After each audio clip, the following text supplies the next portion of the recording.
सिर्फ एक मेज पर लुढ़कती हुई दाल के दाने को देखकर आदमी ने एक भयानक राज खोज लिया। इसका मतलब था कि उनका प्रहरी टॉवर बुरी तरह झुक चुका था। यहाँ तक कि परमाणु रिएक्टर से भी सुनामी के दौरान हल्का रिसाव हो चुका थे। लेकिन उनकी सबसे बड़ी समस्या यह नहीं थी। तूफान उनकी सारी आपूर्ति उड़ा ले गया था। पानी खत्म हो चुका था। खाने के लिए भी लगभग कुछ नहीं बचा था। जिंदा रहने के लिए उनके दल को रोजाना बहुत थोड़ी मात्रा में खाना पड़ता था। वे लोग इस चौकी पर पूरे 2 साल से डटे हुए थे। नियम के अनुसार हर 2 साल में नए लोग आते हैं, लेकिन समय निकल जाने के बावजूद अब तक कोई नया दल नहीं आया था। निराशा के बीच पहरे पर खड़े जैक ने एक डरावनी चीज देखी। एक जहाज चुपचाप पास आ रहा था, लेकिन रेडार पर उसका कोई निशान नहीं था। स्थिति अजीब थी। कैप्टन ने तुरंत आदेश दिया कि यह पता लगाओ कि यह दुश्मन है या दोस्त। लेकिन चाहे एमी कितनी भी कोशिश करती, सामने से कोई जवाब नहीं आया। जैक को लगा यह उनकी प्रतीक्षित रोटेशन शिप होगी, लेकिन कैप्टन ने फिर भी अलार्म बजाया और सैनिकों को तोप तैयार रखने का आदेश दिया। अनजान जहाज करीब आता रहा। सभी के दिल धड़कते रहे। तोप से हमला करने ही वाले थे कि कैप्टन ने अचानक अपना आदेश बदल दिया। उसे शक था कि जहाज पर उनके साथी भी हो सकते हैं, इसलिए उसने जैक को छोटी नाव लेकर जांच करने भेजा। जैक बिना सवाल किए आदेश का पालन करता है। जैसे जैसे वह जहाज के करीब पहुंचता है, उसके नाम के अक्षर साफ दिखने लगते हैं। यह वही रोटेशन शिप थी जिसका वे सालों से इंतजार कर रहे थे। लेकिन जहाज पर कोई इंसान नहीं था। वह एक भूतिया जहाज की तरह सन्नाटे भरे समुद्र पर तैर रहा था। डर को दबाते हुए Jack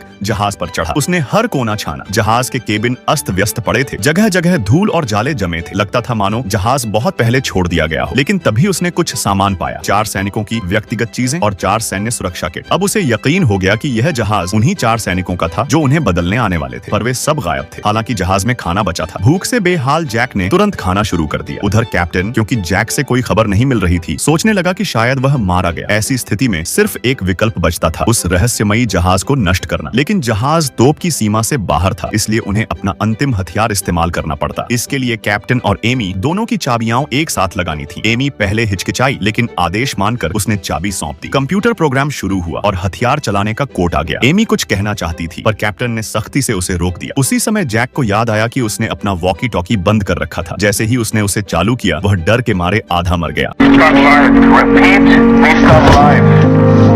No one here. All clear.